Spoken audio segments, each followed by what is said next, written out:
Muy buenas, amables televidentes. En el conversatorio de la Fundación Institucionalidad y Justicia del día de hoy cuento con la grata presencia, una vez más, tú eres un invitado sempiterno ya al conversatorio de la Fundación Institucionalidad y Justicia.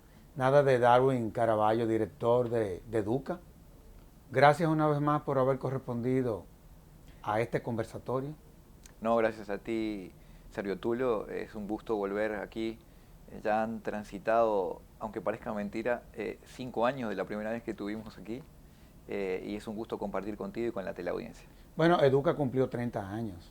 Educa cumplió 30 años, está cumpliendo este año 30 años. Pero 30 años son suficientes como para uno poder valorar lo importante que ha sido Educa para no solamente la sociedad dominicana, sino fundamentalmente para el sector educación. Educa tuvo la dicha de contar con un padre fundador, un hombre extraordinario, Gustavo Tavares Espaillat, con una enorme visión, que entendió desde la década de los 80, finales de aquella década, la importancia que iba a tener la educación en los procesos productivos y el determinante que iba a resultar para cualquier estrategia de desarrollo. Y claramente esa visión fue proyectada durante todo ese tiempo. Probablemente sin el rol de Educa no se hubiese contado con un plan decenal de educación, luego con una influencia entre todos los sectores de la sociedad para crear un nuevo marco normativo que fue la Ley 6697, en la que, entre otras cosas, se consagró en ese momento por ley el 4% del Producto Interno Bruto al sector preuniversitario, las marchas que se movilizaron para mejorar las condiciones del salario docente, que en aquel momento eran menos del salario de un conserje, con todo respeto, por supuesto, para esa profesión, pero que es uno de los mejores salarios de la administración. Hoy es uno de los mejores salarios del mercado dominicano. Esa es la realidad. Lo podemos hablar con todo lo que eso implica. Seguridad adelante. Social para la familia, etcétera, etcétera, sí, etcétera. Sí, Educa ha venido detallando esta información y los salarios docentes comparados con el año 2012 en términos corrientes más que se duplicaron y generan claramente una oportunidad de mejora en la calidad de vida de los maestros.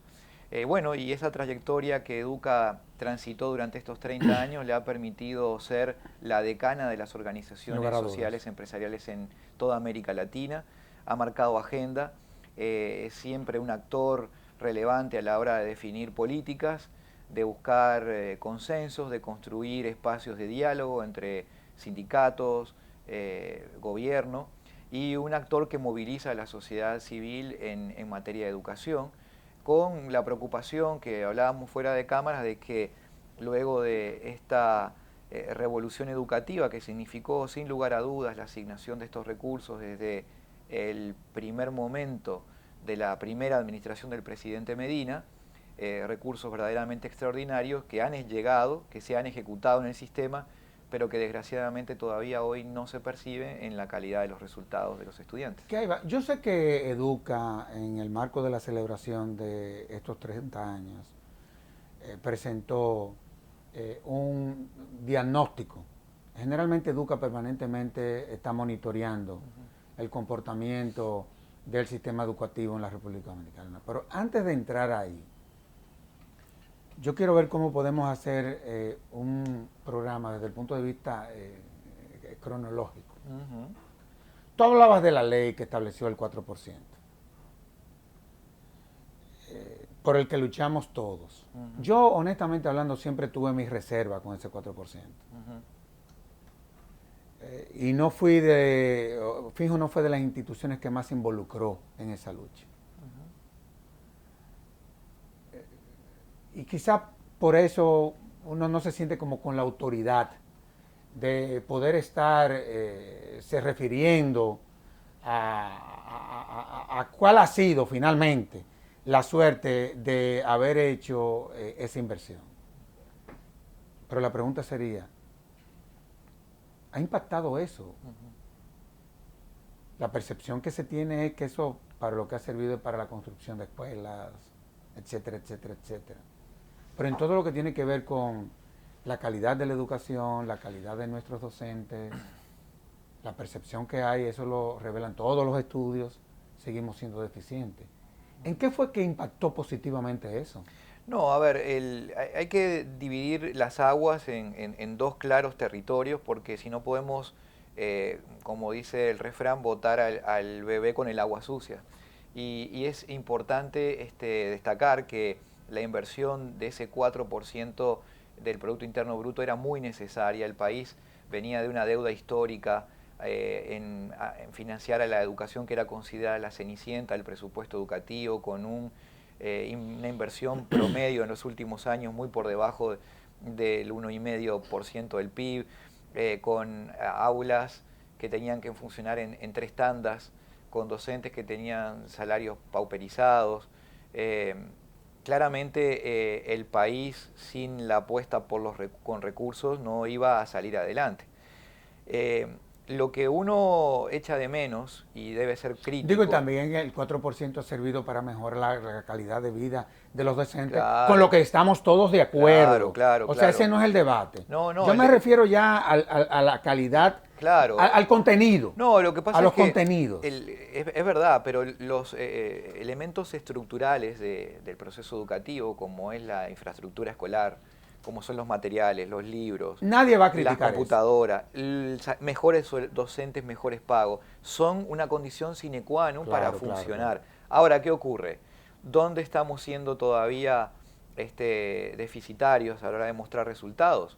En los aprendizajes de los estudiantes. Y ahí sí hay mucho para hacer y más para exigir en términos de que se acumulan ya 7 años de presupuesto extraordinario comparado con lo que era la tradición histórica, 7 años de cumplimiento irrestricto por parte del gobierno en entregar ese 4% del Producto Interno Bruto al sector, que es extremadamente significativo para el Estado dominicano, porque Más de 1 billón de pesos. Más de sí, 1 billón, sí, sí, billón. sí, sí.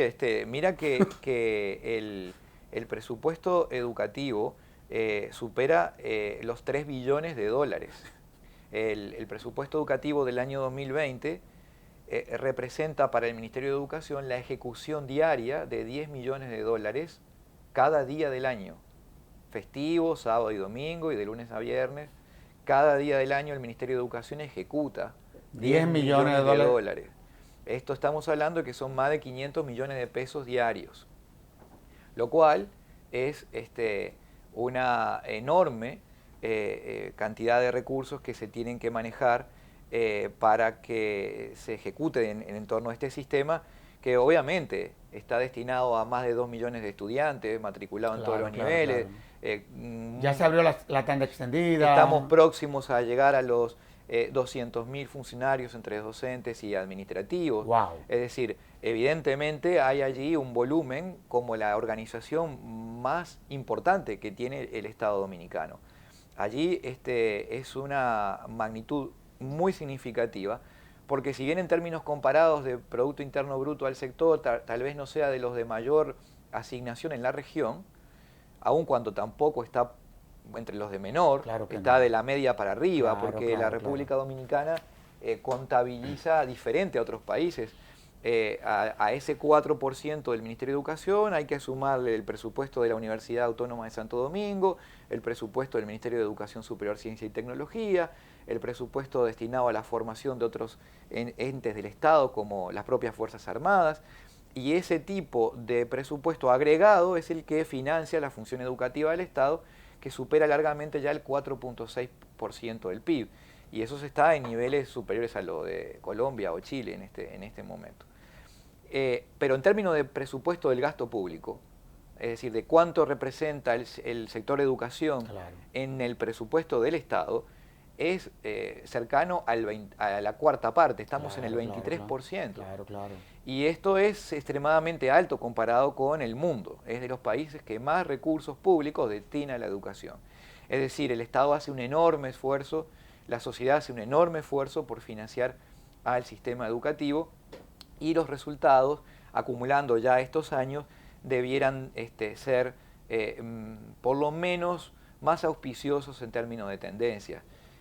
Cuando uno observa las pruebas nacionales que se miden a nivel ya censal en el último grado del bachillerato. Pero es que eso no se le ha cambiado nada. No, pero ese instrumento tendría que tener la capacidad de registrar un cambio, ¿verdad? Pero que no se le ha cambiado, Bueno, no ha contribuido para cambiar nada. en esa medición, los estudiantes que aplicaban la prueba en el año 2012 y los que la aplicaron en 2018 obtuvieron exactamente el mismo puntaje. O sea, nada. Entonces se le inyectó dinero al sistema, sí tenemos más escuelas, sí se tienen mejores instalaciones, hay docentes mejores pagos, hay equipamiento y hay dispositivos electrónicos. Ahora. Pero no hay resultados en aprendizaje. Bien. 4%. Pacto educativo. El único pacto en virtud de lo que estableció la Estrategia Nacional de Desarrollo, que se ha firmado, el bendito Pacto de la Educación. Ahí trabajamos, Educa, la FUN, ahí confluyó todo el mundo. 5 años ya tiene ese pacto firmado. Sí, pero cuando tú analizas, inclusive, cuáles fueron los compromisos que se asumieron, o que asumimos entre todos, evidentemente de que, yo no te voy a decir que permanentemente, porque eso sería una exageración, pero son muchos los puntos de ese pacto, no solamente que no se cumplieron, sino que también que se violaron. Esa es la realidad. Sí. Esa es la realidad de todo esto. Hay un único compromiso, porque obviamente todo el pacto tiene la voluntad de ser cumplido en todos sus términos, Claro que pero sí. hay un compromiso en particular que se refería como de cumplimiento irrestricto, como que no podía incumplirse bajo ningún concepto. Y sin embargo, sistemáticamente... Se viven suspendiendo la clase. Exactamente. Se viven suspendiendo la clase. Es aquel compromiso que dependía de los sindicatos docentes. Pero todos estuvimos de acuerdo. Asumieron ese compromiso. Y no, todo el mundo lo asumimos. Y muchas veces el sindicato es muy crítico y es bastante virulento con Educa cuando salimos a plantear esta posición, porque pretenden poner a Educa en el lugar que no está, que es la de cuestionar el derecho a la huelga o el derecho al reclamo legítimo por mejores condiciones laborales. Pero ya el Tribunal Constitucional inclusive hasta se pronunció en ese sentido. Ya ese no es un criterio de Educa ni de la Fundación Institucionalidad y Justicia. Es que el guardián de la Constitución ha dicho en 2 decisiones que eso no se puede hacer en ese sector, porque el derecho a la educación va más allá que cualquier otro derecho. Exacto. Tan sencillo como eso. No se puede ver afectado el derecho de los niños y niñas de recibir educación regular en la jornada escolar por anteceder un derecho legítimo también al reclamo de mejores condiciones laborales. Hay que buscar una coordinación de eso y eso implica hacer sus reivindicaciones o en jornadas que no son regulares para la educación o en horarios que no afecten el normal cumplimiento del calendario. Claro. Eso es lo que no es que no se expresen, claro que tienen derecho a expresarse, pero es que eso tiene su momento y tiene inclusive hasta sus espacios. Sí. Ahora tú escoger la escuela, porque el maestro es un educador y la escuela es su fundamento, tan sencillo como eso. Sí. O sea, el mensaje que a veces nuestros maestros, ellos no se dan cuenta, le mandan a la población, la verdad es que contradice inclusive el propio fundamento de lo que debe de ser una buena educación. Absolutamente. Esa es la realidad. Ahora, yo te tengo que aprovechar porque sucede que Educa tiene 30 años, pero tú tienes mucho tiempo en Educa. Sí, y en el país ya 11 años. A ti te pasa en Educa lo que a mí me pasa aquí. Es que tenemos mucho tiempo. Sí. Cuando tú vas al pacto, cosas que debieron de haber sido resueltas ya, que fueron parte de los compromisos, ¿cuáles han quedado pendientes? Yo creo que el pacto fue un enorme esfuerzo de poner a la sociedad en su conjunto, a buscar puntos de acuerdo, y eso en sí mismo tiene un gran valor para trazar una ruta hacia el año 2030, que iba en ese momento, cuando se suscribió el 1 de abril del año 2014, a trascender varias administraciones del Estado, es decir, varios gobiernos. Y la prueba está en que los 2 otros pactos que plantea la Estrategia Nacional de Desarrollo no se han podido aún suscribir. es el único, el pacto educativo, en el que la sociedad dominicana toda, más de 190 organizaciones se juntaron en una mesa y fueron capaces de ponerse de acuerdo. ¿Qué son las observaciones que uno tiene a 5 años de firmado aquel documento? Que necesariamente debió asignar responsabilidades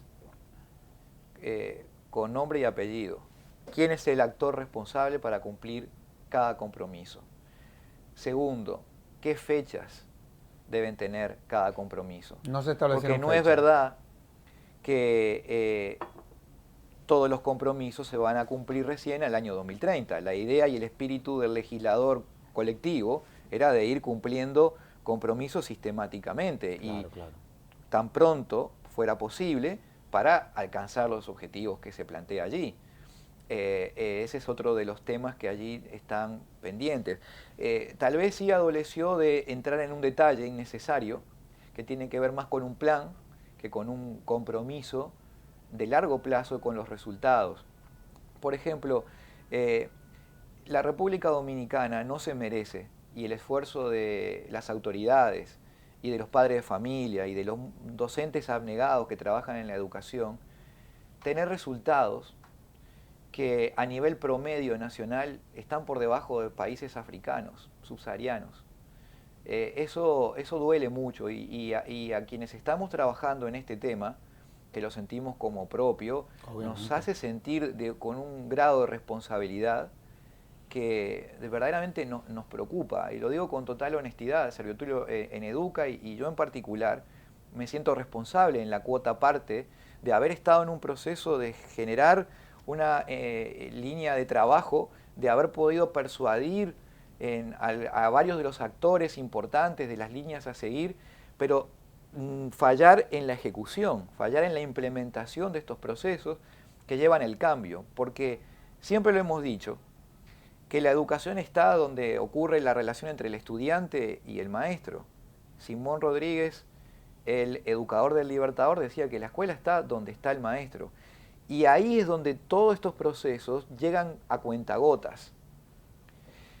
Por lo tanto... Y que fue el que más lo marcó. Claro, Estoy hablando del Libertador. Sí, claro. El que más lo marcó. Por supuesto. Un hombre, digamos... Era un sabio también. Un gran pensador, un representante de la ilustración más enciclopedista. Y hacía de cualquier circunstancia una herramienta educativa. Exacto.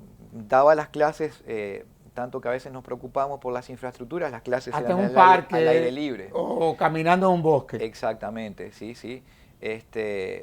Bueno, el punto al que quería ir es que para que los televidentes entiendan esto y puedan ver el grado de dramatismo de los datos, es que cuando los estudiantes asisten al tercer grado de la educación primaria a nivel promedio nacional, cuando se mide el desempeño de todos los estudiantes en lectura, sea de instituciones públicas o privadas, solo el 12% demuestra leer con fluidez y comprender lo que lee.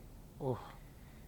A nivel del tercer grado de la primaria, cuando se debió haber completado ya una alfabetización y donde el texto correspondiente al nivel todos los estudiantes debieran leerlo con facilidad y comprender de qué se trata, porque no hablamos de textos alegóricos o de textos digamos, de lenguaje figurado, son textos de comprensión sencilla.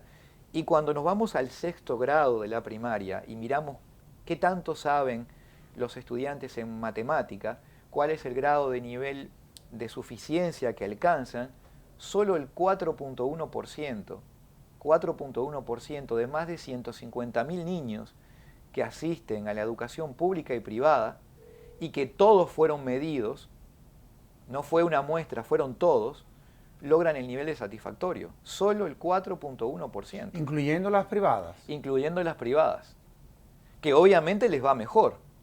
Sí, pero que también se encuentran deficiencias. Claramente. ¿Y no será el método que hay que cambiar? Mira, te lo pregunto. Mira, tú te estás dando en el clavo.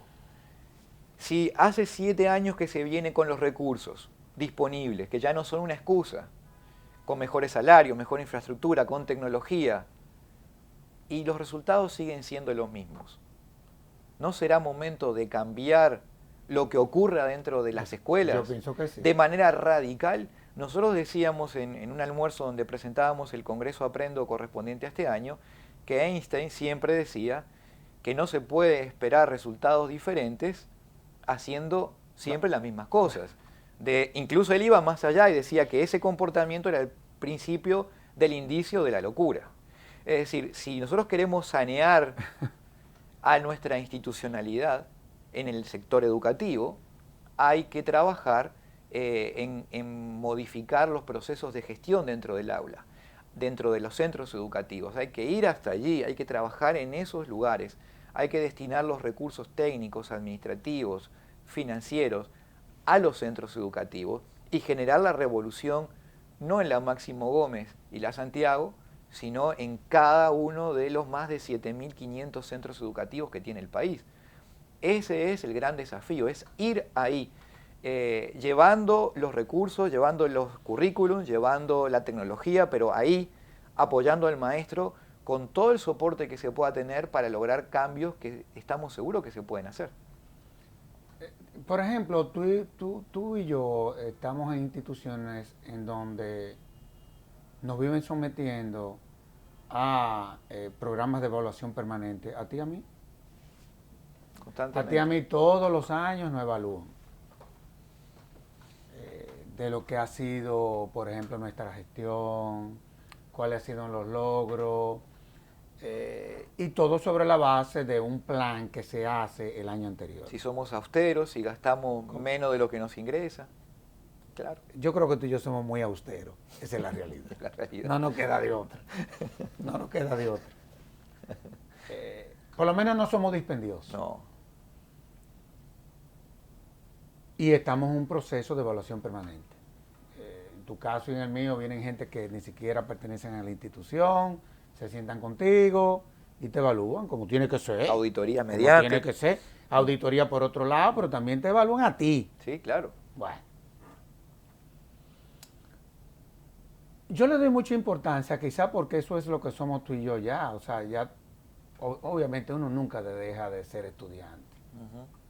Pero la verdad es que uno está en una etapa de su vida en donde uno es más docente que estudiante. Claro.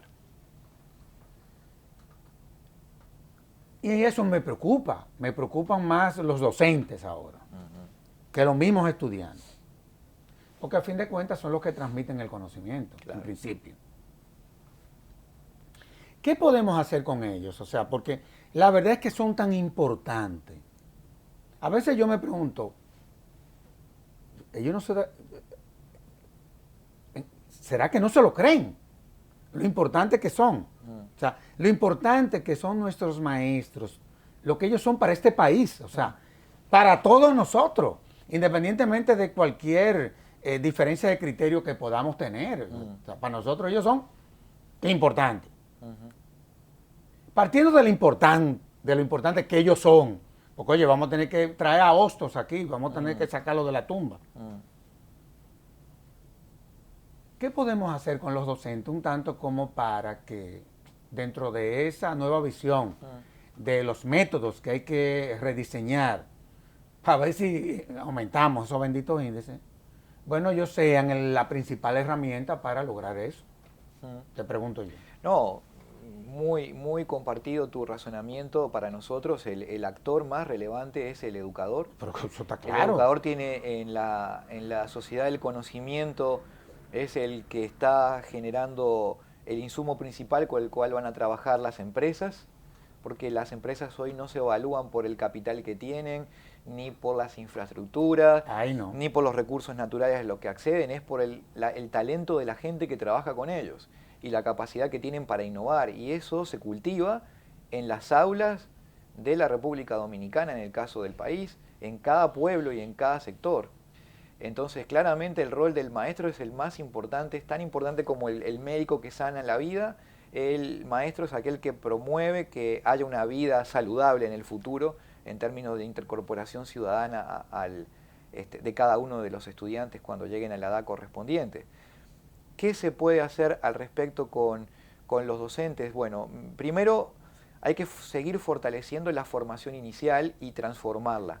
En este caso, el ISFODOSU, que se ha convertido en la Universidad Pedagógica, el Instituto Superior de Formación Docente Salomé Ureña, ha evolucionado a una universidad pedagógica en el país y hoy marca vanguardia. Sí, eso es verdad. Y lo viene haciendo de manera extraordinaria y viene arrojando al sistema cientos de docentes cada año mejor preparados, bien formados, con metodologías nuevas, con compromiso, con identidad, con el manejo de la segunda lengua, que es un elemento fundamental para la sociedad actual. Pero claramente el sistema tiene 100.000 educadores y el ritmo de la producción de nuevos docentes bajo este nuevo paradigma lo hace muy lento. Igual hay que trabajar con los docentes que están. Con estos docentes hay que tener un compromiso mayor. Yo creo que ellos, y el sindicato también a veces se enoja con nosotros diciendo que le estamos atribuyendo el grado de responsabilidad a los docentes de los resultados que están. Eso es verdad, porque el docente es el principal actor y el principal factor de cambio dentro de un estudiante para que logre los aprendizajes. Pero cuando el docente no lo logra, ahí está el matiz, no es que sea el único responsable. Evidentemente él primero es víctima de una educación deficitaria que recibió como estudiante durante su vida académica regular y durante su formación como futuro maestro. Esa trayectoria, bueno, conduce a un docente que no domina los contenidos, que no domina las prácticas que tiene que ver con la función del docente. Esto es bastante novedoso. La práctica docente como tal, como una práctica de la profesión instalada y no como una mera pasantía, data apenas del año 2017-2018, cuando el Ministerio de Educación Superior cambia esta normativa, pero los docentes que se formaron... una revolución casi. Claro, los docentes que los niveles de resistencia. Los docentes que se formaron anteriormente, dependiendo de las universidades, podían o no tener práctica, y algunos se recibían con apenas pocas horas de pasantías en un centro educativo. Siempre decíamos este ejemplo: ¿quién se dejaría intervenir quirúrgicamente por un cirujano que no practicó en un quirófano durante su proceso de formación? Nadie. Y le estábamos entregando a los niños a profesionales que muy bien intencionados salían sin experiencia de práctica docente. Esto se tiene que subsanar fortaleciendo lo que pasa en el centro educativo, es decir, hay que llegar a los centros educativos del ministerio y de cada una de las organizaciones como la nuestra que trabajamos en el tema. Hay que ir allí, a donde ocurre el fenómeno. No podemos seguir esperando desde el escritorio, desde la oficina, desde la comodidad y de nuestros aires acondicionados, induciendo qué es lo que se debe hacer. Yo creo que llega la hora de asumir un compromiso, ¿no? Es ineludible, porque uno no puede quedarse históricamente en la suerte de aquel que sabe, pero no demuestra lo que sabe. O sea, hay que jugar. Imagínense un jugador de béisbol que dijera que batea por encima de ¿cuánto? De 400. Punto 4, ¿verdad? Sí, 400. Pero nunca se pone en evidencia si es capaz de hacerlo o no. Tú le podrás creer, algún otro le podrá creer, él sabrá de explicar teóricamente cómo se hace, pero hasta que tú no lo ves en el plato ahí... Es que mira, no es fácil y tú lo sabes. Claro. Porque eso... Pero eso es parte pero ahí ese es el reto. Pero ese es el reto, y el reto en el que hay que acompañar también al ministerio, porque al ministerio también dice, oye, pero nosotros estamos trabajando de manera, digamos, casi que un apostolado. Los viceministros, los directores, los maestros, los directores distritales, los propios directores de centro que hoy han llegado a partir de concursos, que ese es un tema que tenemos que ampliar un poquito, porque vale la pena enfocarnos en esa política, pero los resultados no se dan. Bueno, a ver, que el resto de este equipo, el resto de esta gente venga y nos ayude. Esa es una de las tareas pendientes. Pero yo te voy a decir algo, porque como tú decías desde un principio, tampoco es que todo está mal, hay muchísimas cosas buenas. Sí. Ya tú hablabas del Instituto Salomé Ureña. Eso funciona. Funciona. Ya, eso funciona. Ya, muchas cosas funcionan. Muchísimas cosas. Ahora hay otras que no. Ahora. Para empezar, ¿sabe lo que funciona de manera extraordinaria y que tal vez eso desnuda a un ministerio que en otros países tal vez se maquilla? La dirección de gestión de calidad y el profesionalismo con la cual se publican los datos. Yo conozco por mi trabajo varios ministerios, por no decirlos todos, de la región. Y no todos los ministerios tienen la transparencia que tiene este ministerio para mostrar con crudeza la realidad que es. Sí, y eso es un mérito del claro, ministerio. pero utilicémoslo. Claro. Porque a fin de cuentas esos datos se publican, se analizan y se trabajan con la finalidad de tú formular políticas que puedan contribuir a tú entonces elevar lo que no es eficiente a que sea eficiente. Claro. Yo creo mucho en las evaluaciones, honestamente no te lo digo. Yo creo que en la medida en que nosotros estemos sometidos, por ejemplo, nosotros aquí en Finjus hemos venido abogando a que la profesión del derecho, los abogados, incluyéndonos los que ya hemos ejercido la profesión durante décadas. Yo me gradué hace 30 y pico de años. Nosotros estamos en la mejor disposición de que cada 2 años a todos los abogados nos sometan a un proceso de evaluación y el que no la pase, hasta que no la pase, no puede ejercer la profesión. Claro, ¿no? que se certifique. Porque esto es muy delicado. Claro. ¿Tú estás entendiendo? Imagínate si es delicado para la abogacía, ¿qué será para la medicina? ¿Y qué será para la docencia? O para la ingeniería, para cualquier profesión. O sea, ojalá y que en este país nosotros podamos mirar hacia ese modelo. Ahora bien,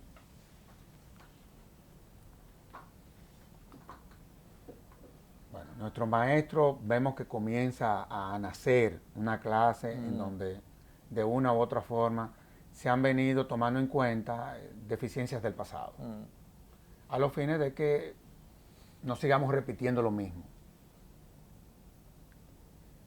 En la actualidad hemos visto que se hizo una evaluación, eso arrojó luces y sombras, como todas las evaluaciones. Sí. Porque es bueno que también ellos sepan que a ellos no es a lo único que les pasa eso. Eso nos pasa a todos, claro, cuando nos evalúan. Con esas sombras, por ejemplo, que se revelaron, ¿qué se está haciendo? Porque a fin de cuentas, eso es lo que hay que corregir. Claro, eso es lo que hay que corregir y el ministerio ha venido redefiniendo sus estrategias de formación para que tengan mayor efectividad. Me refiero a la capacitación continua, que es como se le denomina a esta formación ya con el profesor en el servicio. Y se ha aprendido de errores y diseñado un modelo que se denomina capacitación situada en la escuela. Esto es, ya no va el docente a una aula universitaria a recibir un curso teórico, ya va a la universidad y van las estrategias de formación a trabajar en la escuela. Y eso es parte de lo que hay que hacer, ese es uno de los componentes que hay que llevar. Hay que llevar otro componente que tiene que ver con más información y mejor información de qué ocurre con los estudiantes, qué sabemos de su comportamiento en la comunidad y de su familia. Los entornos. ¿Qué sabemos de su capacidad nutricional? ¿Qué sabemos de sus patrones de sueño? Lo que hoy se está descubriendo, la neurociencia ha, digamos, dejado sin lugar a dudas, que el sueño y la cantidad de sueño que un niño tiene determina la capacidad de aprender. Y hoy los patrones de sueño de los niños se está alterando demasiado, producto de las pantallas que están al acceso de cualquiera. No, y también de los entornos. Y de los entornos vulnerables donde ocurren, digamos, culturas más bien anómicas. Colmadones, puntos de drogas, bancas de apuesta. Eso es una bomba de tiempo, honestamente hablando te lo digo. Sí, somos conscientes de y eso. Muchas veces vemos cómo los padres son los que mandan a niños a que le compren la boleta de jugar juegos y cosas de eso. Sí, Educa presentó hacia el primer semestre del año un estudio sobre los jóvenes dominicanos, lo titulamos Esos desconocidos, porque generalmente había muy poca información sobre este segmento de la población, que es el que, entre otras cosas, va a determinar quién gane la elección del año entrante, por volumen de población que implica, que es muy alto. De estudiantes, prácticamente 3 millones de habitantes en ese segmento que va entre 15 y 29 años. Estamos hablando de más del 40%. Exactamente. Entonces, 3 millones y pico y los inscritos son 7 millones 449 Sí, 49.000. es un poquito menos de esos 3 millones, pero de todas maneras está llegando Es alto, a un ¿eh? volumen que va a determinar por compromiso o por apatía los resultados de la elección. Y este grupo es un grupo que tiene características muy singulares, duplica el desempleo al promedio de la población, Uf. sigue subiendo de manera sistemática el número de estudiantes, o mejor dicho, de jóvenes que no estudian ni trabajan. Ahora, muchas veces, eso yo no te quiero meter a ti para lo hondo. No, porque yo tampoco te puedo llevar a un terreno en donde, sin lugar a dudas, tú tienes que estar ahí permanentemente a buscarte un problema. No es el caso. Sabes que no le rehusamos a los problemas. Pero lo que quiero es, como decía el Papa Juan XXIII, que cuando salía de su nunciatura, ya en el aeropuerto en París, un periodista le preguntó que cuál había sido la herramienta que él utilizó para que él se convirtiera en el representante del Vaticano más emblemático de toda la historia de, de, de, de, de la religión católica. Y él dijo, la sinceridad. Eso fue lo que yo utilicé aquí, ser sincero. El Estado muchas veces es la principal retranga. O sea, es lo que yo he podido ver desde la fundación. O sea, para mí la clase más conservadora que hay en la República Dominicana es la clase política. O sea, cada vez que uno quiere producir cambios, cuesta trabajo, porque hay una resistencia. Y yo lo entiendo, porque a fin de cuentas ser conservador es conservar. Es conservar. Y cuando te digo conservar, es conservarlo todo. O sea, los cambios, los reformadores somos muy mal vistos.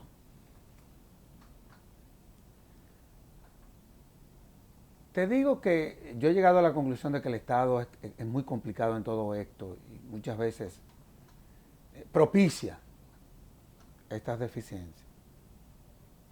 Porque te voy a poner un ejemplo. Eso lo estoy diciendo yo. El caso del Infotep, que es un instituto de formación técnica, se supone, ¿verdad? Sí. Se supone.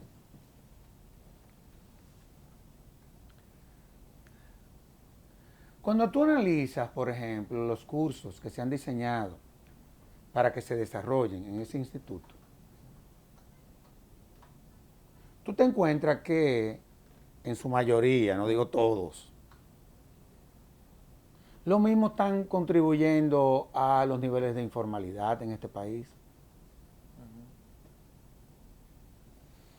Sí. Digo, yo te estoy diciendo una cosa muy dura, muy seria, pero Sí. que es real. No, es cierto. Es real. ¿Tú no crees que debiéramos devolver a los politécnicos mejor? Bueno, lo que sucede es que el sistema de educación técnica como tal no está del todo desarrollado. Concho, pero es que no puede o merece ser. una oportunidad de articularse mejor. Yo creo que aquí hay que pensar en una educación técnica regular que tiene que ver con los estudiantes que están en el ciclo formativo que corresponde a la edad todavía de formación obligatoria, que en los países hoy, aunque tal vez esto no lo veamos así todavía en las normativas, tiene que llegar hasta los 18 años de edad, hasta el egresar del bachillerato. Ese debiera ser el último grado ya obligatorio por definición.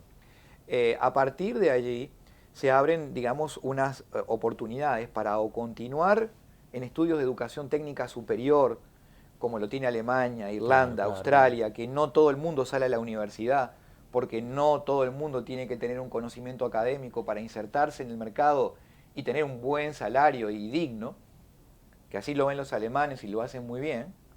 Es mucho más rentable ser un egresado de una escuela técnica superior que ser un egresado a veces de la universidad. Totalmente de Y acuerdo. a la universidad no es para todo el mundo, dicen ellos. Ahora, todo el mundo va a la educación superior, eso es distinto. Pero no toda la educación superior es universitaria. En América Latina cometemos el error de considerar igual la educación superior a la universidad. Y aquí hay que abrir un mundo que todavía le queda mucho por crecer.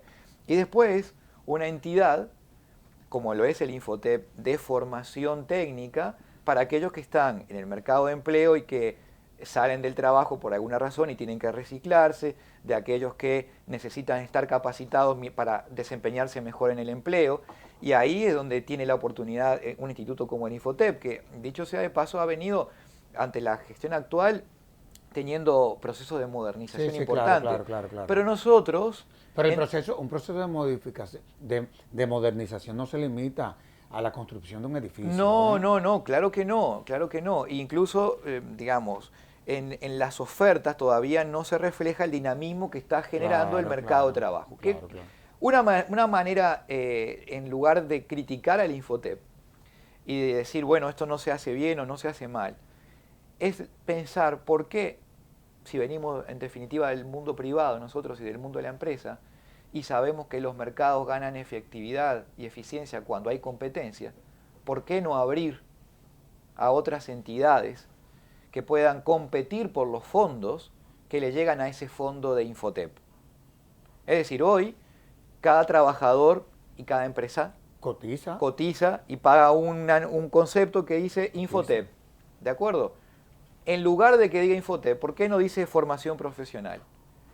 Y ese trabajador lo puede ir a buscar o al Infotep o a una entidad de carácter privado. Y va a tener opciones. Esa metodología de competencia va a hacer que el Infotep, para seguir teniendo vigencia y seguro para seguir ejerciendo el liderazgo, va a tener que actualizarse, y reinventarse, modernizarse, reinventarse, repensar, pero estaríamos tal vez incluso generando una optimización de esos recursos, porque los precios que hoy se están pagando se hacen bajo una lógica de carácter monopólico. Definitivamente. Y esos mercados, la teoría lo ha demostrado largamente, ¿verdad?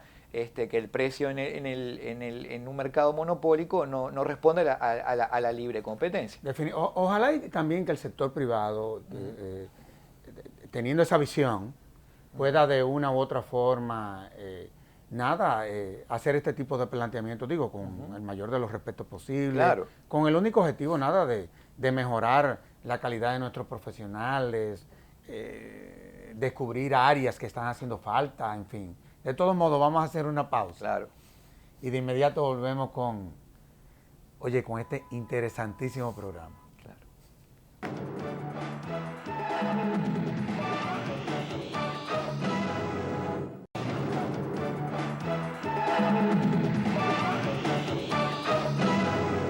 Hay un tema que yo recuerdo que Samuel Conde, presidente de Educa, y que es presidente, la verdad es que don Samuel se ha cogido, digo, como los demás, Todos, de verdad, sí, hay que... Como los demás. Sí.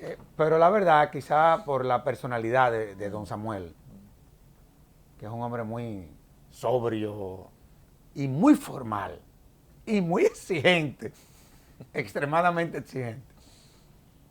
En ese diagnóstico, digamos así, que él dio a conocer en esa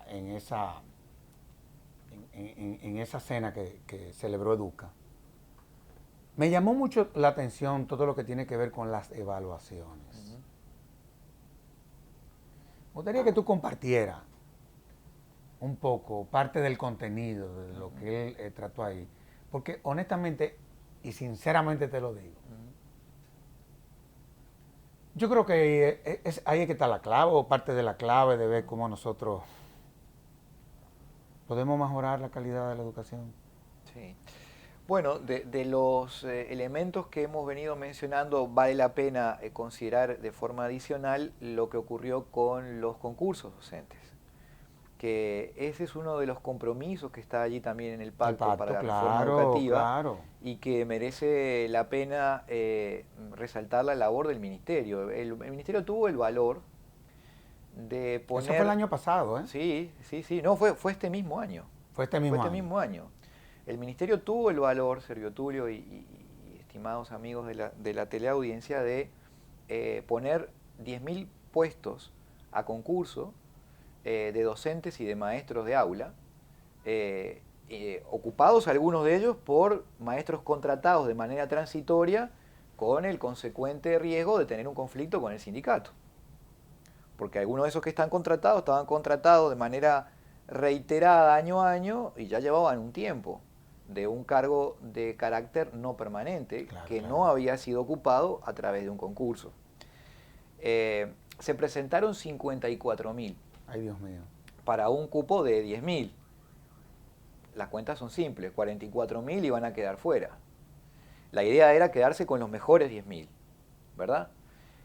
Hubo un proceso riguroso que planteaba análisis de expedientes, que planteaba luego de haber filtrado una prueba de carácter psicoemocional, porque hay que ver, digamos, de qué está constituido el cerebro de esa persona para poder trabajar en la educación. Luego venía la evaluación de conocimientos específicos para lo que esa persona postulaba, si para un cargo de director, para un cargo de docente, bueno, de qué área, inicial, primaria, o qué materia, qué asignatura.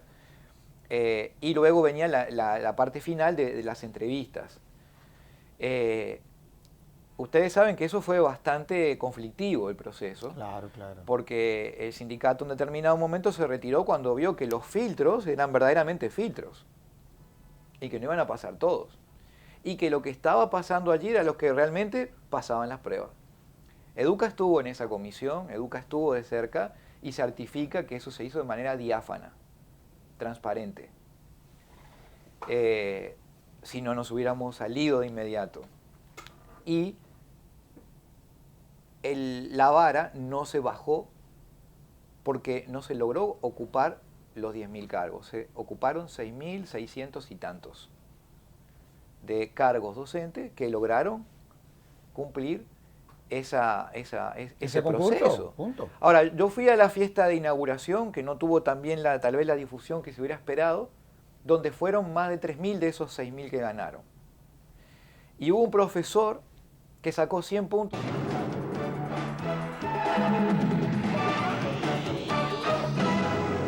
Habló de la manera que hablaba uno, estaba convencido que ese profesor tenía que sacar 100 puntos. Pero una de las cosas que dijo yo no la olvidaré jamás. Dijo, yo nunca pensé merecerme este mérito, porque yo sí estudié siempre, sí fui el mejor de mi clase, pero tenía dos problemas. No tenía un apellido y no tenía ningún amigo en las esferas del poder. Y esta situación le generó al maestro una emoción, tal vez tan importante como la que te está generando a ti, porque le cambió la vida. Y verlo con esa firmeza, con esa necesidad de ser aquel que llega por sus propios méritos, ese maestro llega con legitimidad, llega con aquel criterio que le permite decir, yo llegué aquí porque me lo gané. Eso es algo, es un cambio cultural enorme, Sergio Tulio, enorme. Y estos profesores, que fueron muchos los que estaban allí, se notaban el grado de dedicación que tienen para la docencia. Esa es la gente que se necesita, esa gente es la que va a hacer el cambio. Esa es la gente que va a llevar a la República Dominicana a ser un país desarrollado en poco tiempo, pero requiere de que se apueste a ese tipo de procesos. Fue verdaderamente emblemático conocerlo, verlo, compartir con estos docentes y que tuvieran todos este sentido de decir, yo estoy aquí por mi propio mérito. Aquí nadie me regaló nada y eso es algo que hay que seguir defendiendo y expandiendo. Es para mí a mi juicio, el elemento más transformador que tiene esta revolución educativa. Darwin, el tiempo se terminó. ¿Y de qué forma terminamos este programa? En nombre de la Fundación, te agradezco una vez más el que haya correspondido a la invitación al conversatorio de la Fundación Institucionalidad y Justicia. La verdad que has hecho un programa. No, lo has hecho tú con tus preguntas y gracias a la teleaudiencia. Y a ustedes, amables televidentes, les decimos hasta la próxima, en donde estaremos en un nuevo conversatorio de la Fundación Institucionalidad y Justicia. Hasta entonces.